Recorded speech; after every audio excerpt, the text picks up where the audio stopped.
This Now, is that conference actually will your now be background, recorded. or is that are you one of them fancy cats that know how to do the backdrops and all that? No, this is the background. This is it. This is it, man. I got you. Now, where are you living at? I'm in Lawrence. Oh, I'm still in you Lawrence, you yeah. you stayed, bro. They stole you. Well, got a college sweetheart, so got married, had the 2.4 kids. I had the 1.5 dog, and we got roots, man. I feel you, bro. I I feel got you. roots. So, how you been? I've been good, man. I've been good. Staying You busy, good? staying Good. busy, running from that Rona. Right. So you just been working at home quite a bit? No, no, no. We closed our office. So my business partner and I, um, we moved into our office in 2016 in the fall, and we have a life insurance agency and a marketing company. Okay. So when everything got shut down, we shut down, not shut down. We went home and worked remotely, Hmm. and then when everything started opening back up, we gave people the option to stay home or but we have everybody spaced out and socially distanced and blah blah blah. We following the guidelines, man. We're not rule breakers around here. He said blah blah. Well, cool, man. Cool, cool. So I guess let me go ahead and I guess get my little intro in here real quick. So bear with me. And this is again more or less for the student athletes. So what's up, everyone? My name is Pat Brown. I'm a financial advisor with Edmonds Duncan Advisors in Lawrence, Kansas. Played football for the University of Kansas a number of years ago. For 3 years, I played outside linebacker. So one of my passions was working and teaching financial literacy with student athletes. And so to take that a step further, I started this series of interviews with former student athletes to hopefully for current student athletes to gain that knowledge that folks that have gone before them have done and help them develop the habits of making better informed decisions financially. And so, having said all that, my guest, none other than Joshua Harris, who went to my high school back in the day. Um, and so I had to do a little cyber stalking. So I had the stuff written out because I don't want to forget anything. So I'm going to read Oh this. more. So originally from Westerville, Ohio, Josh Harris rewrote much of BGSU's record book during his time at quarterback. Harris led the Falcons to great success against the ranked teams in the nation, going a combined 6-1 against BCS competition when he was a starter. The Falcons were ranked as high as number 20 in the Associated Press top 25 during both the 2002 and 2003 seasons and finished 2003 campaign ranked 23rd and 24th in the BCS standings. You demand. His senior season was one of the greatest in the program history as he broke single season program records for pass completion 325, pass attempts 494, yards passing 3,813, touchdown passes 27, and completion percentage of .658. He was a Davy O'Brien Award semifinalist, honorable mention, All-American, and invitee into the 2003 Senior Bowl. You the man. You you the man. We did it, man. We were playing some good football back then. In fact, we actually played Kansas. I remember. Y'all We came played here and beat us up, Kansas. didn't you? We did, but y'all had us on the ropes for the first quarter. Like we had literally 15 yards. 15 yards. So it's a funny story real quick and then we can get into your interview. But Yeah, yeah. so when we come out there to play, I'll never forget. So I played for Urban Meyer, Dan Mullen are probably the two biggest names from our staff.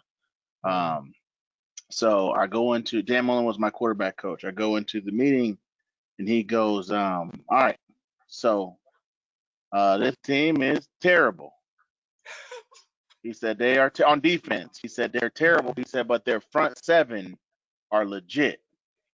So Mm. and I'm telling you, I was getting hit on quick game. I'm talking about ball out right away, and I was Yeah. still getting tagged in that first quarter. So it took us a little bit of an adjustment period to get it figured out. I think we ended up finishing with 515 though on the day.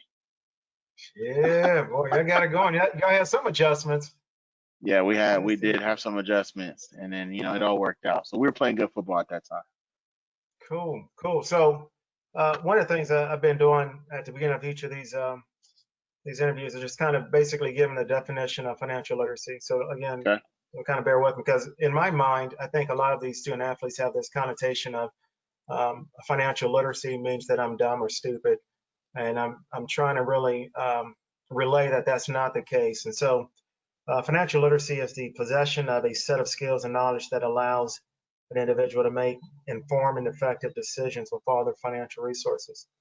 Uh, so, having said that, and kind of going on to your freshman year, your sophomore year, from a student athlete to dealing with stipend and so forth, what was your mindset? Did anyone ever talk to you about budgeting, saving, credit, any of that thing, anything of that nature?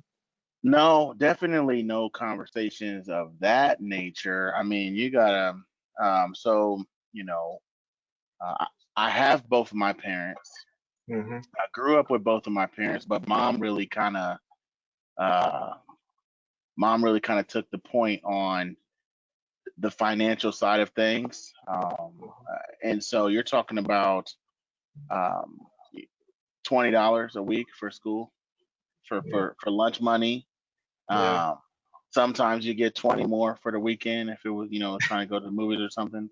But for Right. the most part, it was $20. So, we didn't have a whole lot of money laying around. I got one pair of cleats, one pair of school shoes, one pair of hoop shoes, one pair of track spikes, and that was it. And so, we weren't having conversations about credit. We weren't having conversations about um, you know, any of that stuff.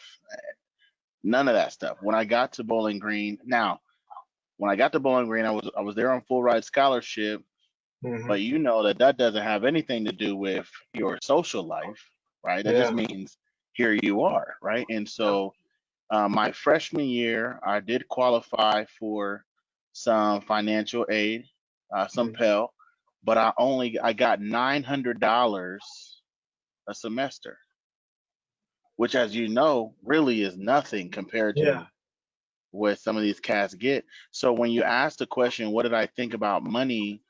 That I felt like it is. I felt like I was rich because I had $1,000 all at once. Yeah. I'll Yeah. never I'll never forget. I mean, this is how goofy I was with money. I'm like, yo, told my roommate, say, hey man, I want to get a tattoo. He's like, all right, let's go get tattoos. He's like, I ain't got tattooed money. I was like, it's fine, man. I'll get you. Everybody, Big baller, huh? you see what I'm saying? Look how goofy. I So got you. I got you, bro. Don't worry about it, bro. Just come on, bro. It's $80, bro. Ain't no big deal. I got it. So just little goofy stuff like that, and then you figure out how fast money spins when you have some money. When you don't have any money, you don't know how fast money spins. Yeah. No, I hear you. I hear you. I have plenty of stories, very similar. Yep, Very similar. yep.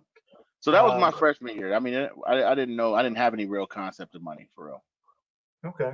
So then, as far as how'd you come to some of the decisions you made about money in college? Was it kind of trial and error? Just, or did you just kind of go all out and just say every weekend I'm gonna kick it? And Well, I'm a pretty chill dude anyway, so I didn't make a lot of financial decisions in college because I didn't have any finances, right?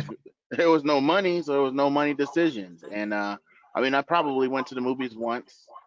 oh, okay. I went to the movies one time. I didn't really drink. Hmm. Um, I didn't have to pay to get into the bars when we went out, but I wasn't Yeah. drinking anything when we went, so it didn't really matter to me.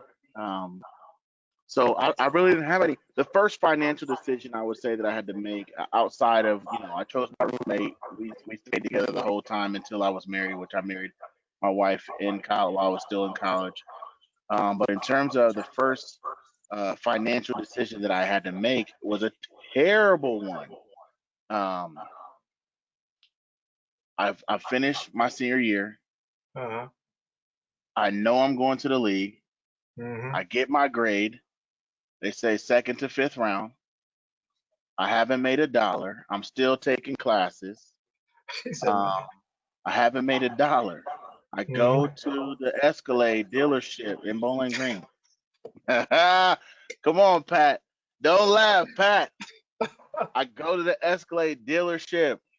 I said, hey, I want an EXT. He goes, I'm Josh Harris. he said, we don't have any EXTs. I said, well, don't the other dealerships got some? I mean, find me an EXT, but that's what I want. You don't want an Yeah, EXT. Let me show you these Escalades. So I'm like, okay, he's tripping. We leave there. I'm like, bro, I told you you had a sale. Like, you ain't got to work for this one, bro. Just find me an EXT. So we go to the right, Navigator shop. Now we're looking at Navigators, and so we end up buying a Navigator. And we get to the end, and uh, the guy's like, all right, how you gonna take care of this? I'm like, I don't know, bro. I ain't got no money yet. So I ain't got no money yet. But the draft is coming up here. But the draft is coming up, and I know I'm going to the league. He said, hold on, let me go talk to my guy. He goes and talks. They come out. They're like, all right, here's what we're gonna do. They allowed me to finance the deal. They pushed out the payment for 60 days. Yes, Pat. They oh, financed it. So I'm wow, paying. Now, it was a used Navigator, but it was 2004 and it was a 2002 with like 20,000 miles on it or whatever. So yeah, very nice whip. They hooked me up. They allowed me to finance it with no money down. I have no idea what kind of credit I had at that time because I really didn't have any.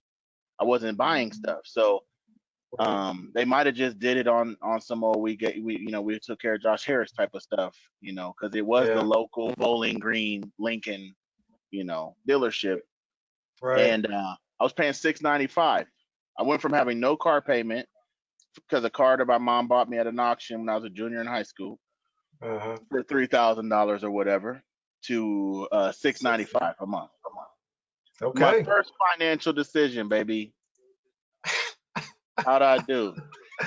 Well, man, let me tell you. Yeah, well, I digress on that one. Yeah, exactly. Um, well, honestly, that took me to my the next question. What's the worst financial decision you made? So you just touched on that one, and then what was the best financial decision you made? Um, I don't know. I don't really know what the best financial decision that I made was. I Uh-huh. mean, I got more bad ones than good ones. To be honest with you, I mean, I could continue to go on. Like, my rookie year in Baltimore, I took money up front. I had a marketing.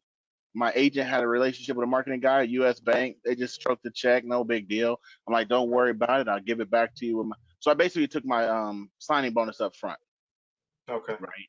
Which would have been fine, except I also took my wife with me for the little off-season program. So instead of being put up in the hotel like the You guys with a you roommate, pay for it, yeah. I'm already got an apartment. You know, Wow. yep, furnished the apartment Well, you from got to furnish IKEA. it. You got to furnish We it. got to furnish it. We hit IKEA hard, and then 2 months later, we're sitting in the little player development meetings, and a couple of guys come in and say, you have to buy a home. You're going to make too much money. You have to buy a home. You cannot rent. So I pay to break my lease. Pat, I was Oh, failing, bro. I pay $3,000 to break my lease. We buy a condo. Now it uh, didn't end up hurting us because I ended up out of Baltimore a few months after that. And yeah. when we moved to Cleveland, we sold our house without even putting it on the market. Made 10 grand. Oh, So it didn't end hey, up that's hurting that's us, a good but it didn't make the decision not stupid, bro. decision. I was trying to help you. I was trying to help you. Yeah. So I mean, the best decision I made financially, um, I have no idea, to be honest with you. I'd probably have to wait until Um, I was a good old-fashioned adult where we downgraded and moved back into an apartment for 2 years to be able to stack some money. That's probably the best decision that I made. Okay. Cool, cool. Um, let's see. Well, looking back at college now, um, what do you wish you would have done different in regards to dealing with money? Okay. Um, it's I don't know that there's a whole lot that I would have changed, from Mm, my college years because again, money was so scarce.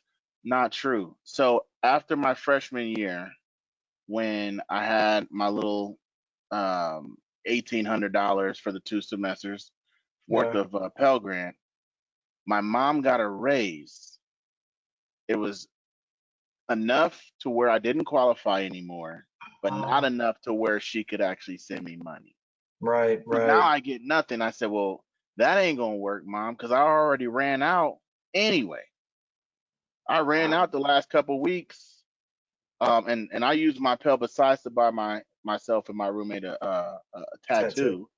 I was using it for gas money. I was using it for just the regular stuff. I didn't do anything. I didn't buy anything. When you're in college and an athlete, all you wear is sweatpants and a leather Yep, jacket, right? yep, So that's I didn't have to buy clothes or shoes. yeah. Um, but I did take money after that, right? Because I was like, man, I went through $1,000 a semester and it wasn't enough. So I ended Mm, up taking I think $1,300 a semester for the next couple years, just with a regular Sally Mae or whoever was giving the monies out. So if I could go back, um, I don't know that I wouldn't not do that because honestly, I don't know how I would have done it how without would it, you? Yeah. but I wish that I didn't need to do that. Mm, okay, that makes sense. Makes sense. Um, habits. How have the habits that you formed in college affected life after college, or has it? Now, are we talking about money still? Well, yeah, yeah, money habits, or even, just again, all athletes, were trained to do certain things over and over and over for repetition, for habits. So I didn't know if, from a money standpoint, because you didn't have those habits yet developed, and now that you're out of college, how that affected you, or if it even did, for that matter. So I would say this, when Coach Urban Meyer got to Bowling Green, one of the first meetings we had, he hit us with three rules. He said, "I got three rules. You have to love and respect the university. You have to love and respect the game." He said, "Love and respect the game of football. Love and respect your teammates. Love and respect the university." And the first thing I thought was, "The hell is he talking about?" Right? Of course, we love the game. We've been playing since we were 10. Right. Of course we have special relationships with our teammates. And at that time, I wasn't all the way sold on the university, but I was like, I mean, obviously I love the university enough. I'm here, right? Right. Right. Um, and I treat that like that is so universal now. Like you gotta respect the game. Like when they always said back in the day, we gotta respect the game. Yeah. Well, you gotta respect the game. Like you gotta respect money. You have to Yeah. respect it because if you don't respect it, you won't be good at making it. You won't be good at keeping it. And um, I like that. that, I mean, you have to respect it. You got to respect the value of $1. You got to respect the value of $100. You got to respect the value of $1,000. And it's hard for people to respect those things when they haven't experienced them.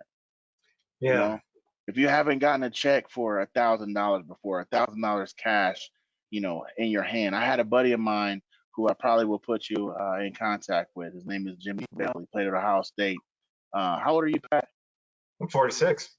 So Jimmy's probably about your age. Okay. He played at Ohio State and then bounced around the league for a couple of years. He asked me a question probably in 2006 or seven. He Hmm. said, "Hey man, if you had a $10,000 windfall come your way, Hmm. what would you do?" I said, "Man, I don't know. I have no idea." And he was like, "You need to be able to answer that question."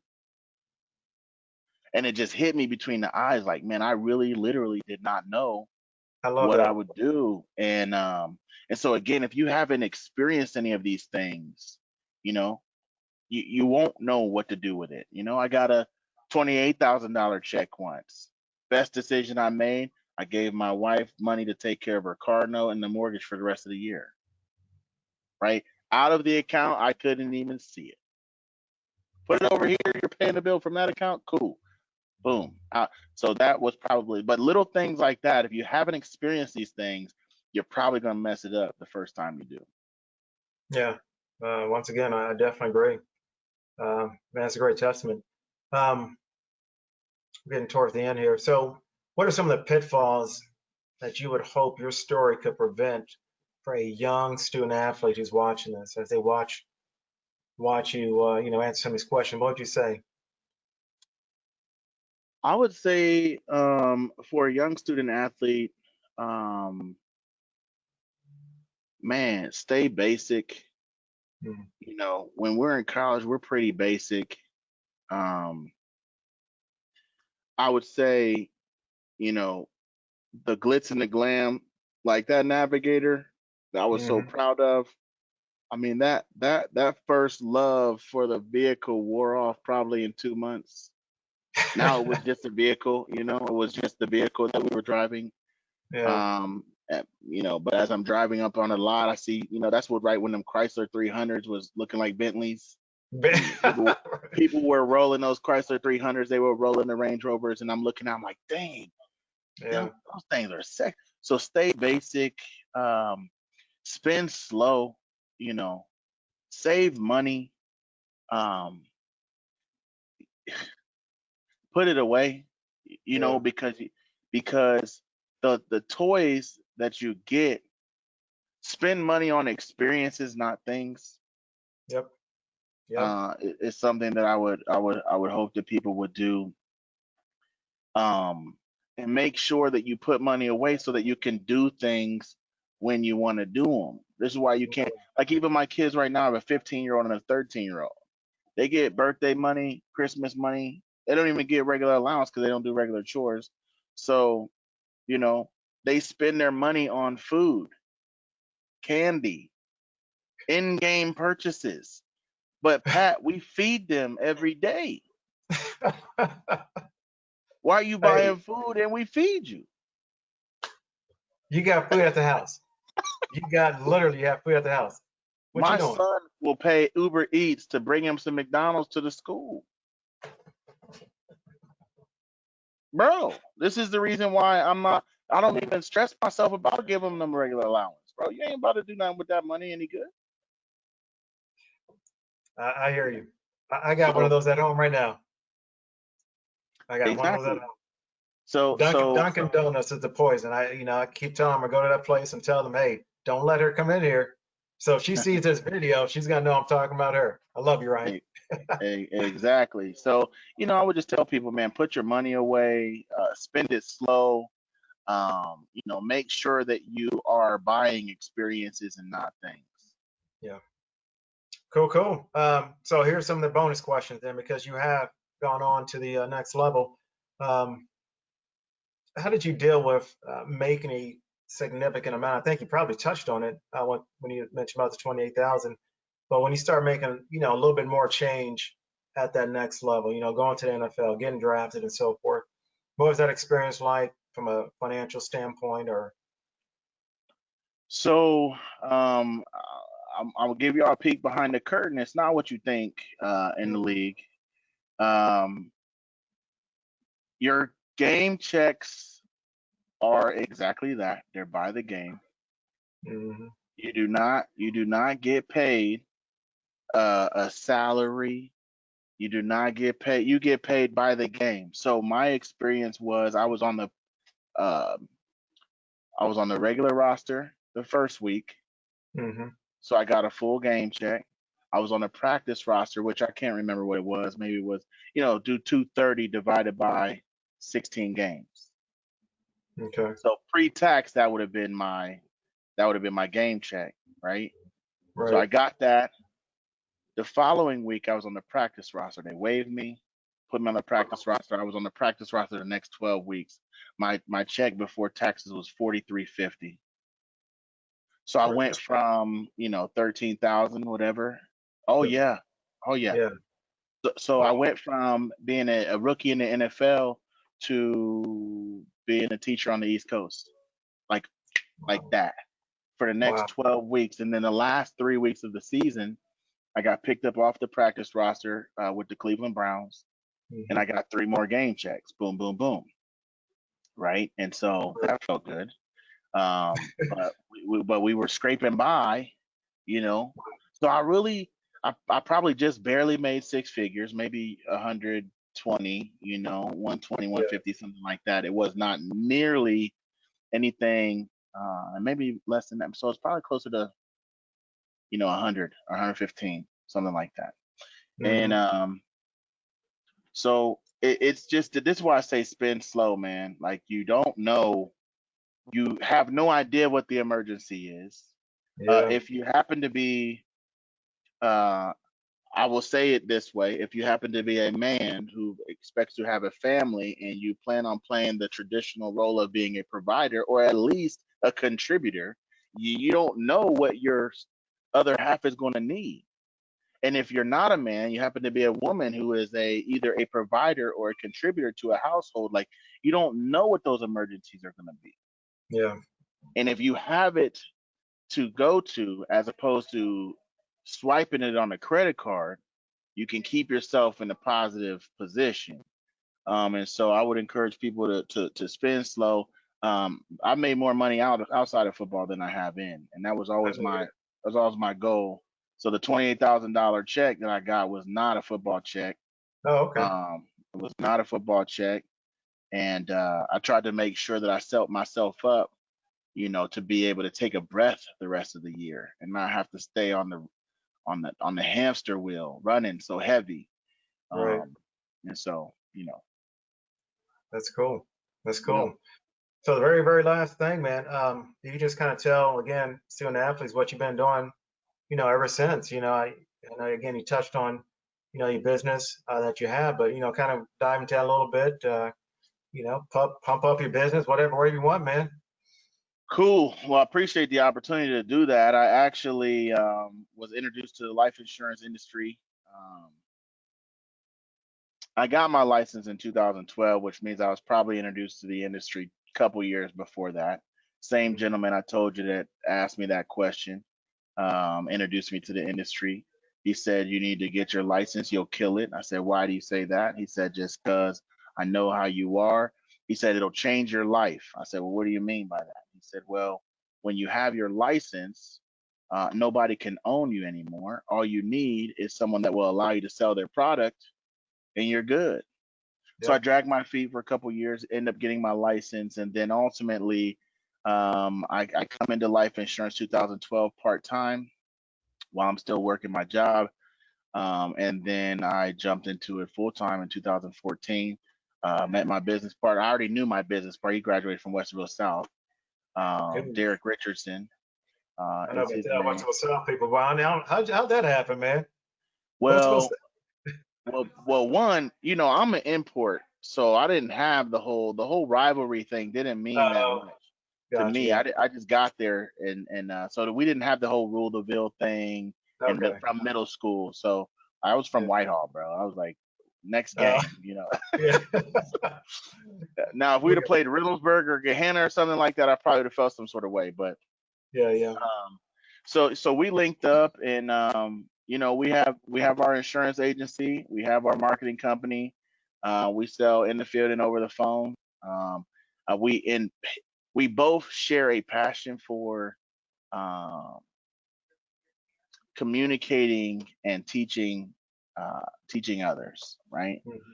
And so, when you send me the request to do this interview, that's why I asked you, what are you looking for? Because again, he didn't play ball in college. He played ball in high school, but he would be probably an amazing interview for you. He's Okay. the business side of our business, right? He has transitioned in his brain to CEO, and I still am like sales guy, VP of, you know what I mean? Like I still Yeah. think like a sales guy. Um, and so, you know, we sell life insurance, all different types. We focus primarily on final expense insurance. So we're helping seniors 50 to 85 years old, middle America. A lot of the people that are not getting those phone calls from financial advisors and things like that because maybe they haven't set themselves up properly and they're just not looking to leave a big legacy, but they don't want to leave a big burden. And that's Right. our primary group of people that we service. Okay. Okay. Well, man, I really, really appreciate your time, man. It was good No to, problem. good to see you and chop it up a little bit with you. Yeah, for sure. I appreciate the request. I mean, obviously, I respect you a ton. I know that when I was in high school, they always said, "Man, you remind me of Pat Brown," and I'm like, "I don't know who Pat Brown is." And they said we haven't had an explosive athlete like you since Pat. No Right? kidding. That's what they said. Now they were tripping because my brother was there. And also because we had other guys, right? My brother was way faster than I ever could even dream about being. But Yeah. and we had guys. I mean, as Wes Cates, Mhm. Jason Martin had a great career. There Yeah. was a number of guys, but maybe it was when I was younger, like my freshman year, when I probably shouldn't have been playing freshman, but I was. And they're Mhm. like, "Damn, man, you out here killing like Pat used to." I'm like, "Hey, Who, Pat? What? Pat who? who's Yeah. Pat?" I didn't meet you for till a long time afterwards either, so Yeah. Yeah. that was cool to be able to meet you. Cool, man. Well, shoot, I know you. I think you were saying you had to take the kids to practice at some point Yep, or something like yep. that, didn't you? Okay. Well, Yeah, man, I'm it's I'm good. off duty tonight. My wife is on duty. Jacob has a scrimmage tonight at 6 o'clock. No families allowed right now. COVID, that Oh, Rona. And then so we're all adjusting. yeah. Good. Hopefully we don't get shut down. But I who hear you. knows? We gotta stay safe out here. Hey, that's what it's all about. Yep. So, well, next time I get back there after the Rona, man, I'll have to hook up, man. All right, man. I All right, appreciate brother. your time tonight, man. Absolutely. You take care. You too. Bye bye. Yep.